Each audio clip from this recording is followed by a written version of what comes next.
them in raising our children. And the outcome will be actually making sure that our children follow the skills, or as parents, we imbibe the skills to ensure that our children come out better for us to have a better society. Okay, so can we go on? Now from the slide one, please. Parenting is a process of raising, promoting, and supporting the physical, emotional, social, and cognitive development of a child to adulthood across lifespan. Do we agree with that summation? So it means that as parents, we have to support our children across lifespan until they become parents themselves. When we become grandparents, they become parents, and we have to keep supporting them. We have to keep, helping them with their cognitive development. Cognitive development has to do with the brain, what we need in our day-to-day activity, in their schooling, everything in our interactions. And we're also talking about promoting and supporting the physical. Promoting, supporting the physical, emotional, and social. Social is our day-to-day interaction with people, because nobody is an island. We have to be in the midst of people to operate. So we have to raise our children in such a way that they will be able to maneuver life. They will be able to live life the way we want and the way it is acceptable in the society. So we said again that parenting is raising of children and all the responsibilities and activities involved in it. Raising of children, taking responsibilities and activities involved in it. So taking responsibility, for example, is part of paying their school fees, making sure they appear neat and tidy to school, making sure they come to school, they are punctual, making sure that, okay, they are ready, making sure that their health is also sound for them to be able to perform better in school. Another thing about parenting is we also have to ensure that we are involved in our children's life. Being involved in their lives is knowing what is happening to them at any point in time. And so as parents, what are the things we need? What are the skills we need to make sure that we are doing this thing the way it should be done? And so it moves us to parenting skills. Example is offering unconditional love, validation, praise, clear boundaries, communication, modeling, because children learn by what they see, not what we tell them. So we have to be good models to our children. We have to do what we want them to do. We have to be good examples to them. Not that we'll be telling them something and we'll be acting differently. So we have to be good models to our children. We also have to have healthy relationship with people around us, because we want them to imbibe that from us. So we have to make sure that we have healthy relationship skills, and we have to be responsive and attuned to our child's needs. Letting your child have independence. Because some people, when the children grow up, they still go to mommies and daddies to be asking them questions. Mommy, can I do this? So we are saying that at some point in the children's life, we have to learn to let them be independent. We have to learn to let them be independent, let them be able to reason. Don't forget that we have been able to develop their cognitive skills.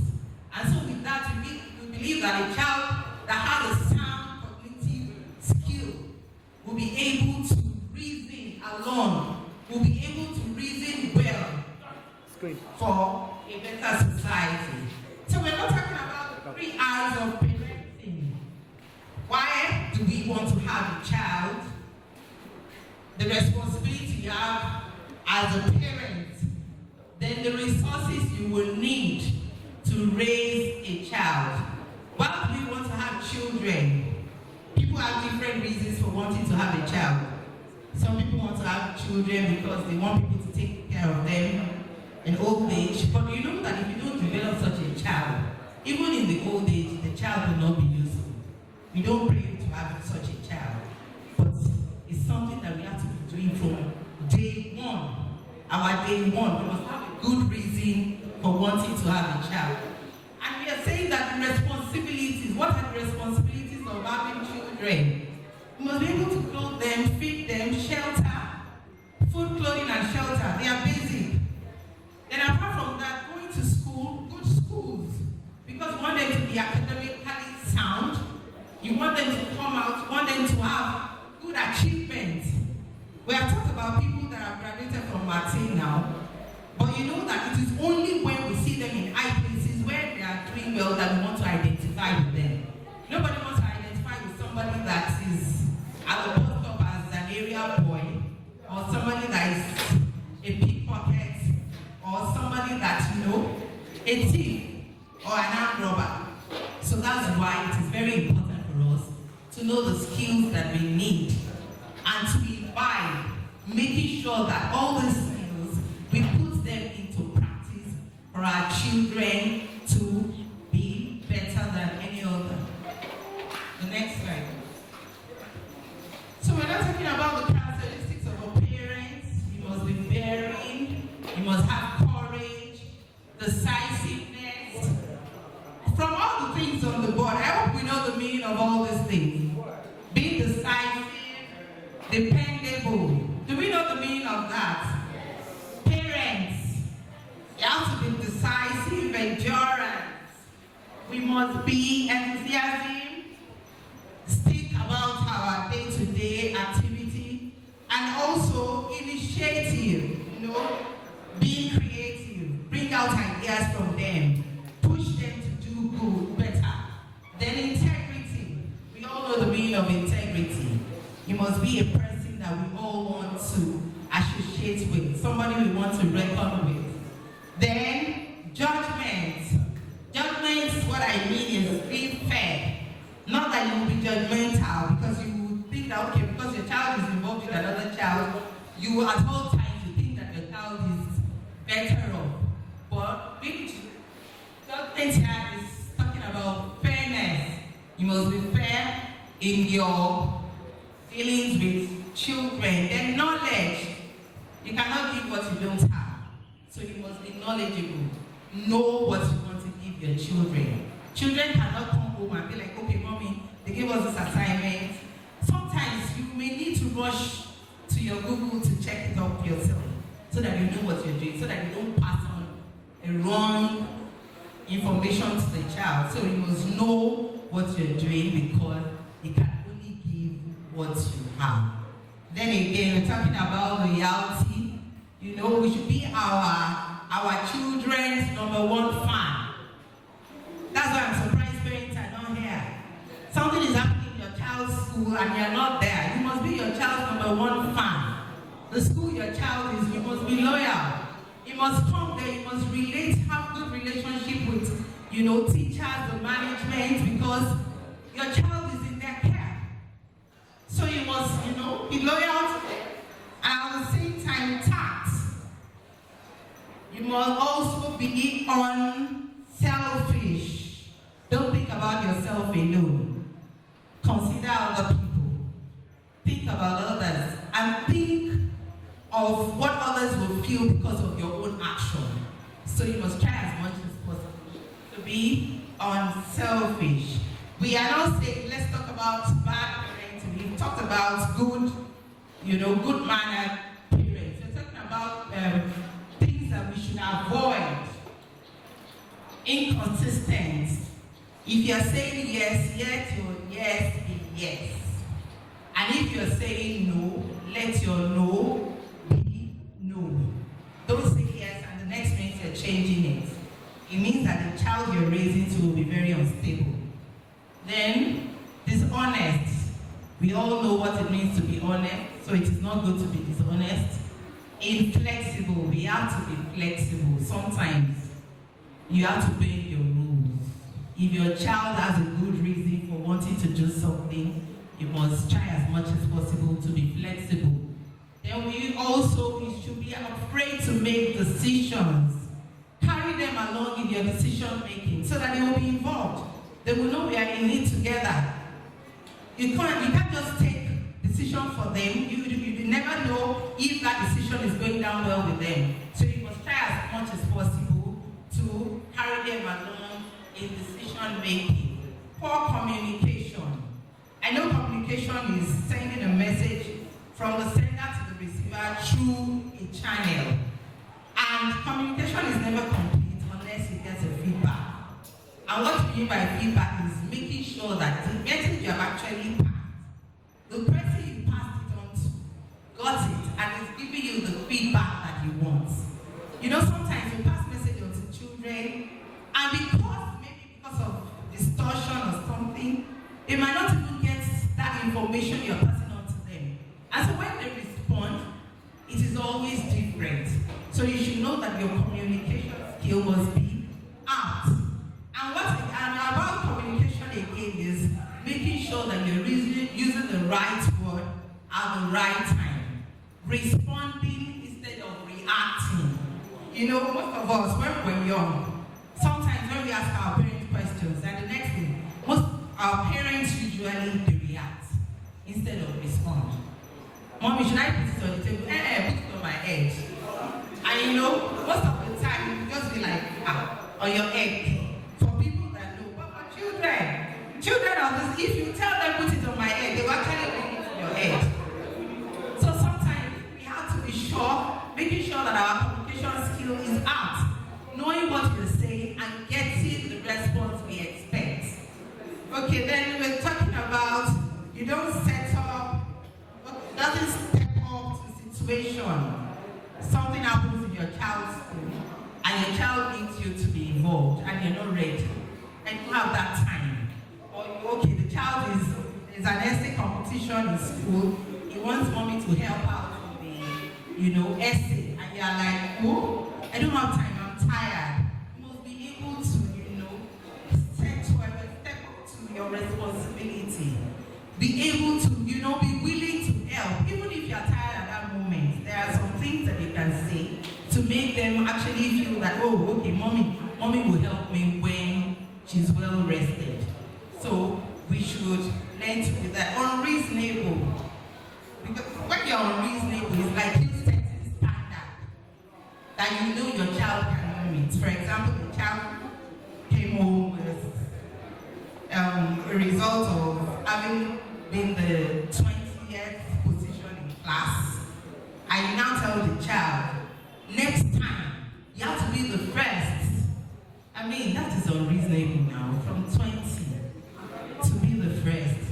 We are not talking about a child that took the second or the third position, and you're trying to encourage the child to be the, but somebody from 20th, let the child first get to number 10 or 5 before you can push.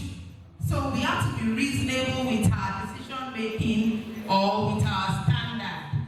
Then superiority point of view. That's when you think that you know more than every other person. No other person is as red as you are. You are the permanent secretary, you are the director, you are superior to any other person. When you come to school, you just come and tell me, oh, don't you know who I am? Are you this, that? We have to try as much as possible to avoid that. Then again, we said a good parent must also show empathy. Empathy. When your children come home and they're telling you about their friends who just lost their mom or grandma, show concern, because that is your child's concern at that time.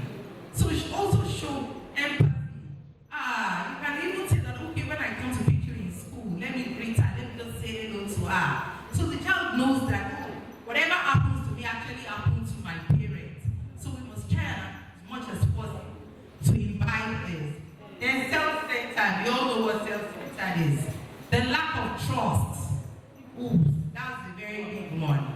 Our children must be able to trust us. Not trusting us in the negative way. It's not that, okay, after reporting the teacher to you, you just come to school and be like, yes, I trust my mommy is going to fight that teacher. I'm not talking about that kind of trust. I'm talking about trust. The positive kind of trust that if I tell my mommy this, my mommy will be able to solve this problem for me. If I say this about somebody, my mommy will be able to put me through in this area. So, as parents, we should try as much as possible to make our children trust us. Then unrealistic expectation is not very close to when I say we should be reasonable. We don't share recognition. When you see people around, older people around, learn to greet. Because if you don't teach them, if they don't see that in you, they want to also learn to do it. If you see an elderly person passing by, oh, good morning, sir. After church service, oh, how are you, sir? And the children too will learn. It's not that somebody will now come, a stranger will come into their midst in school, and every one of them will be looking. I'm sure nobody wants a child like that. Because recognition is when the child knows, anybody that is older than me, I will greet, I will kneel down to greet, I will learn to say hello, even without the person saying hello to me first. Because some people will be like, if he doesn't greet you, you too don't greet. That is not raising an emotionally intelligent child. Then again, we're talking of duplicious. That is when you have two-face. You have to do with duplicates. When you have two-face. Today you are cold, tomorrow you are hot. We should try as much as possible to be stable. And it also affects our emotions. Being stable, emotionally, it means that if anything is coming to you, they know the way you react to it or respond to it. It's always better to respond rather than reacting, because sometimes when we react, we are actually doing it the wrong way. But responding is always better. I hope you are getting my points. Then we said, forget commitment. If you promise your child something, please don't forget. Because children never forget. They never forget. So they always want you to be committed at all times to their welfare, to their well-being, everything about them, to the home, to their daddy, commitment. Then you should also be accountable for whatever you do. There should be a reason behind every action. There should be a reason behind every action. That is being accountable, knowing what you're doing at any point in time, and being able, to reflect. Not that you will do something now, the next minute is, well, I forgot. Oh, did I do that? No. It is wrong for us to do that as parents. So we should try as much as possible to be accountable. Refuse to admit errors. Please, when you step on toes, learn to apologize. There's nothing big in saying sorry. Sorry will not tear your clothes. Sorry is not going to bring you down. We should learn to, apologize, admit errors. When you want to knock on your children's door, when you want to go into your children's room, we should learn to knock. We are parents, and you just be like, well, I'm your daddy, I can do anything. Not in this era. We have to be, we have to learn to admit errors, apologize when you're wrong. Then we must be good listeners. Children are talking to us, we are not listening, and when they ask questions, we are not able to answer them. We must be good listeners as parents. We should also, I've spoken about respect for others, our mates. Next slide, please. We should have respect for people around us. So, let's talk about the 5 C's of parenting. Self-control. That's number 1. We all know what self-control is. We should be able to control ourselves even in the midst of anger. We should learn to control ourselves. It's a very, very great virtue. Compassion. I spoke about compassion when I was talking about empathy the other time. You have compassion, then collaboration, working together. We should learn to work together with our children, their school, their church, everything about them. Consistency. Yes, be consistent, knowing what you're doing. Yes, and not saying something different today and another thing tomorrow. much as possible to be stable. Then we're talking about celebration, please. We should reward good things. When they do anything good, let's learn to reward. Even if it is a thumbs up, it goes a long way. If it's blowing up kisses to them, or when they're even coming to school, sometimes you just be like, I wish you all the best. You know, stuff like that, it goes a long way for our children. Now we're talking about parenting styles. We have 4 parenting styles: the permissive, the authoritative, neglectful, and authoritarian. And here we said that the permissive parents, they are child-driven. Their child will tell them what to do. They really give or enforce rules. They overindulge their children. And also, overindulgent children, we said, because they are permissive, they feel that they can do anything. Mommy will not talk. Daddy cannot say anything. Then the authoritative parents, they are problem solvers with the children. They set clear rules and expectations. They open communication and natural consequences. So if you do this is what is going to happen to you. That's what we mean by natural consequences. You have exams, you are not reading. What do you think will come out of that exam? Failure. So you should learn also to, always put that in their mind. And what kind of parent do you want to be? Do you want to be a neglectful parent that is not involved or absent? Some daddies are actually present but not available. You'll see them physically, but they are not available because they are never ready to take up responsibility. They just feel that once they provide shelter and food, that's all. They are present, they are at home. But the children will be running up and down. They are not ready to even scold the children. They are not ready to, take charge. Those are the people we call present but not available parents. Then these parents, we said they are neglectful, they are indifferent to child's social, emotional, behavioral needs. You see your child, that is unruly, you can't be bothered. You see your child, being destructive, you can't be bothered. Because some daddies will be like, when your mommy comes, so what are you doing as a dad? You're at home, but you're waiting for somebody that is not at home. And the thing is happening right in your presence, and you cannot do anything about it. Those are neglectful parents.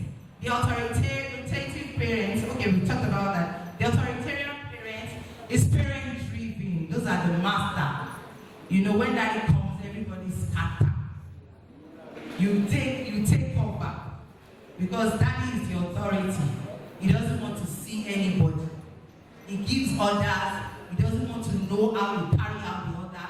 All is after his results. Authoritarian, they set strict rules and punishments. They are one-way traffic. Once they give you instruction, they don't want to know.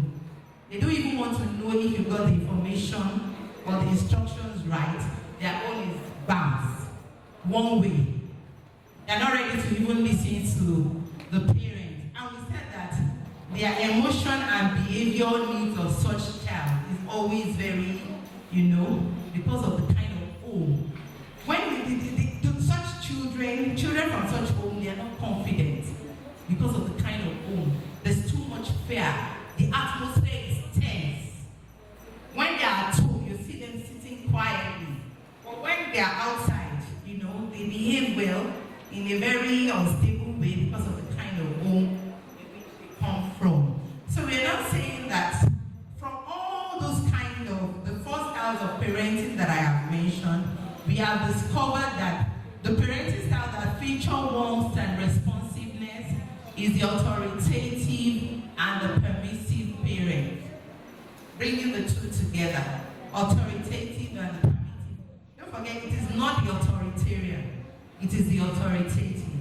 And so we said that the children of such home, they are better overall than the remaining alternative. And there is also evidence of favoring authoritative parenting as the best style. For example, when it comes to reducing sibling conflicts, authoritative approach might be the only effective option. And that was according to research carried out just last year. And we said that, and the cross-cultural trend is observed that most studies observe that children from such home, they are linked to better academic performance. And that is the goal of coming to school. Better academic performance. We want our children to, come out in flying colors. What are the things? So it means that you must be in between being permissive and being authoritative. Do you understand what I'm saying? Next slide, please. So we said permissive parents and authoritative parents share an approach that is responsive, nurturing, and involved. And that is what we need. Responsive, not reactive, nurturing, the way we raise our children, and being involved. You're involved in their life. Not being, there's no way, because the child is even willing to, share everything with you. The child is ready to discuss because you have opened that line of communication. Your child is ready to discuss everything and anything with you, whether good or bad. Anything. That's why I said everything and anything. The good, the bad, the ugly. They're ready to share with you. And he said, both show respect for children as independent beings. So it means that this kind of children, they're fantastic adults because of the kind of home they come from. People want to relate with them. That's why you'll be like some people, when they get married, instead of praying for their husband, they will be praying for their husband's parents, their husband's mom. That mommy, you have tried. You have raised a wonderful man. Children from such homes are the ones that take that kind of accolades. But unlike permissive parents, authoritative parents don't let their kids get away with bad behavior. Your child just finished eating and he went to the kitchen to drop the plate and you're looking. Or just finished eating and the plate is right on the table, waiting for the housemaid to come and pick it up to wash. What kind of parents are you? So we should try as much as possible to insist that our kids behave responsibly. Next, yes. So we said traits of authoritative parents. I take my child's issues and feelings into consideration before I ask her to do something. What are you doing at this point in time? Oh, I'm doing my homework. When you finish, I need you to help me do this. Always take them into consideration. What are you doing now? Mommy, I'm not feeling fine. Please, can I do that later? We should always take them into consideration. Then we should encourage our child to talk about their feelings. We should try to help when child is scared or upset. Let's try to help them, not making them bully. If you tell them, if somebody does this to you, try as much as possible to do your own. If somebody slaps you, slap your own back. I know that was what we were taught, but the narrative is changing now. So we should try as much as possible to, help them with their emotions. Then provide children with reasons for expectations.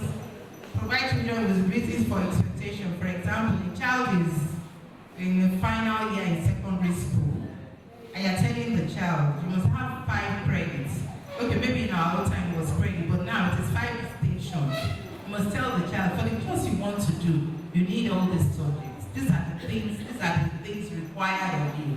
So we expect you to do well in this area so that you'll be able to get admission into school. You must tell them why you expect what they're doing. Then I respect my child's opinion and encourage him or her to express them even if they are different from my own. That's why we said we should be good listeners. Let us be ready to listen to our children. When you are telling them, I want you to study medicine, what if the child does not like medicine? Please, parents, allow. Let us allow them, to work their work. Yes, they need our support, but we should also try as much as possible to allow them to walk their walk. Then we said what we must do to get the best out of them. Shape your child's behavior through reasoning. For a very young child, this might mean simply explaining why she can't touch something. We should try as much as possible to help them to shape their behavior. We should also try to be our child's emotional coach. Because these days, because of the mental health issues all over the world now, in Nigeria, we hardly recognize depression in children. But now we're saying that we as parents must try as much as possible to be our child's emotional coach. And just like I said earlier, if you don't have something, you cannot give it. So sometimes I'll just, I'll encourage parents we need to be reading so that we can be on top of our game. Dealing with this generation is very tough because they are way, way ahead. So many adversities working against them. But we should try as much as possible to be on top of our game as I attend seminars, read books that can help us, take them. You have to have a faith. If you're going to be a Muslim, be a Muslim. If you're going to be a Christian, be a Christian. We must try as much as possible to tailor their mind, along a particular path, the way we want them to come out. Then we also emphasize empathy and concern for others. The goal of inductive discipline is to nurture a child's intrinsic motivation to cooperate. Those are motivations that comes within. Intrinsic are things that come within. Why do they want to do this? They must be motivated, not about, things we see outside alone, but things that come from within, in collaboration with the things around them. So we can help our kids develop moral reasoning skills by talking with them about how our behavior impacts others. You cannot be very rough or you cannot be rascally in nature and you expect the person dealing with you to be quiet. If the person is quiet for some time, it will get to a time that you push the person to the wall and want to, fight back. So we should try as much as possible to encourage them to build their moral reasoning skills in behaving with others. The next slide, please. As noted in the introduction, most studies report that authoritative parenting is linked with the best child outcomes. Kids tend to experience fewer behavior problems and perform better in school. I always say that children from good homes will not come to school and give us problems. It is only children from bad homes that will come to school and give problems. So sometimes mommies and daddies, during argument, we should try as much as possible to leave the children out of it so that it doesn't become a part of them. It is going to affect them and it is going to reflect in their lives. So we should try as much as possible to make sure that we leave them out of our, of course, sometimes because nobody is perfect and there is no perfect home, we have to also to learn crisis management. If there are issues with mommy and daddy, sometimes we can come to the table at dinner and we talk things over and everybody will be happy thereafter. So we should try as much as possible to imbibe this in our day-to-day life. Sometimes to build this kind of relationship, you may organize that everybody comes to dinner together. And so when you're at dinner, you can talk, you can ask children questions. Mommies and daddy too will be there. Tell them how your day went and let them also discuss their own day. So in doing that, the children know that they have a pillar of support. That my parents are always there, they listen. And through that, it also helps with the family bonding. It helps us with the family bonding sometimes because you see some children, once they get out of the house, maybe they are in the university, they don't want to come home because of the problem in the home. But when they know that they are from a very loving family, they are always missing home, they want to come. When visiting day comes, daddies and mommies are there. When you visit your child in school and it's only daddy that is there, where is mommy? They know that there must be a reason for mommy not to be here because we do our things together. Do you understand? So we should try as much as possible to, be like that. Next, please. Authoritative parenting promotes secure attachment and autonomy. Yes, that's what I just discussed now. You are secure in the arms of your family members because you know that you can share everything and anything. And we said that this will help protect kids from developing mental health problems. When parents are cold or psychologically controlling, their kids are more likely to develop internalizing mental health problems. Sometimes when you just see that your mommy and your daddy, this is the way they are, you begin to store it. And before you know it, such a child, all those things are sowing seeds. Such a child is going to, because all those things are already internalized. He will start behaving like daddy without him being conscious. He will start behaving like mommy without being conscious. Because this is where my mommy is. When my daddy says A, my mommy too says that. But we know the way we should. We know what the Bible says about marriage. We know what the Bible says about parenting. So we should try as much as possible, to model good deeds so that our children can be from it. We said, and from an early stage, warmth and responsiveness helps foster attachment security, which reduces a risk of developing internalizing problem. Moreover, studies suggest that adolescents are likely to experience anxiety and depression if their parents are warm and supportive of autonomy. I'm not sure nobody wants a depressed child. So we should ensure, or we should try as much as possible to always do the right thing. It might be very difficult for us as parents, but we should try as much as possible to do what is right, especially with our children. Excuse me, the next one. Okay, so we should encourage independence also because it fosters self-reliance and resourcefulness. We should know from everyday experience that people become more confident about their abilities when they get to practice doing things for themselves. So sometimes deliberately, the same parent, deliberately you can tell your children, oh, this weekend the children are cooking, the children are taking over the kitchen, the children are cleaning the house, the children are cleaning daddy's room, it is not every time we should learn to do things for them. Because if we don't put them in charge, they will never be in charge.